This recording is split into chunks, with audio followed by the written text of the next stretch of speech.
இந்த புதிய காலைப்பொழுதிலே உங்களை சந்திப்பதிலே மிகவும் மகிழ்ச்சி அடைகிறேன். ஆண்டவர் உங்களோடு கூட இருப்பாராக. இந்த உலகம் நம்பிக்கையை சார்ந்ததாக இருக்கிறது. இல்லை என்று சொன்னால் மனித வாழ்வு என்று சொல்வது ஒவ்வொரு காலநிலைகளிலும் ஒன்றை ஒன்று நம்பக்கூடியதாக இருக்கிறது. அநேக வேளைகளில் மற்றவர்களை பல விதங்களிலே நம்பி சில செயல்களை செய்ய வேண்டியிருக்கிறது. ஒரு தொழிலாளி தன்னுடைய எஜமான நம்பி இருக்கிறான். எஜமான் தன்னுடைய தொழிலாளியை தன்னுடைய பணிகளுக்கு என்று நம்பி இருக்கிறான். அவனமாக ஒவ்வொரு விதத்திலையும் ஒவ்வொருவரை சார்ந்த ஒவ்வொரு காரியத்தை சார்ந்த ஒரு நம்பிக்கை இன்றைக்கு மனிதன் ஒரு இணைப்பு ரீதியாக வைத்திருக்கிறது நாம் பார்க்கிறோம். ஆனால் இந்த நம்பிக்கை எல்லாம் வெற்றிகரமானதாக மாறுகிறதா, இல்லை நம்புகிற நம்பிக்கை உறுதிப்படுத்தப்பட்டதாக மாறுகிறதா, இல்லை அவைகள் நடக்கிறதா என்பதுதான் இன்றைக்கு கேள்விக்குறியான ஒன்றாக இருக்கிறது.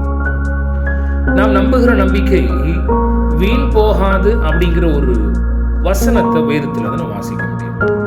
நீதிமொழிகள் 23வது அதிகாரம் 18ஆம் வசனம் இவ்விதமாய் சொல்கிறது, நிச்சயமாகவே முடிவு உண்டு, நம்பிக்கை வீண் போகாது.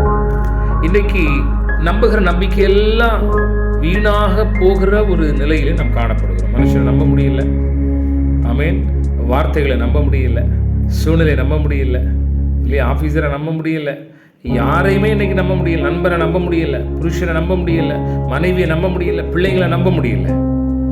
ஆனா இங்க ஒரு வசனம் இவனமாய் சொல்லுகிறது, உன் நம்பிக்கை வீண் போகாது. சொல்லுவாள், உன்னை எவ்வளவு மலை மாதிரி நம்பி இருந்த ஐயா, நீ செய்வன் நம்பி இருந்த, நீ கொடுப்பன் நம்பி இருந்த, ஆனா நீ ஏமாத்திட்டீங்க, நம்பிக்கை துரோகம் பண்ணிட்டீங்க அப்படின்னு சொல்லுவதை நாம் இன்றைக்கு அதிக அளவில் கேட்கிறோம். நம்பிக்கை துரோகம் செய்கிறவர்களை இன்றைக்கு அதிகரித்திருக்கிறான். ஆனால் வேதம் இங்கே சொல்லுகிறது, உன் நம்பிக்கை வீண் போகாது. அதற்கு முந்தின பகுதிகளில் வாசிக்கிறோம். என்ன என்று சொன்னால், உன் நம்பிக்கை கர்த்தர் மேல் இருக்கும்படி என்று சொல்லி வாசிக்கிறோம்.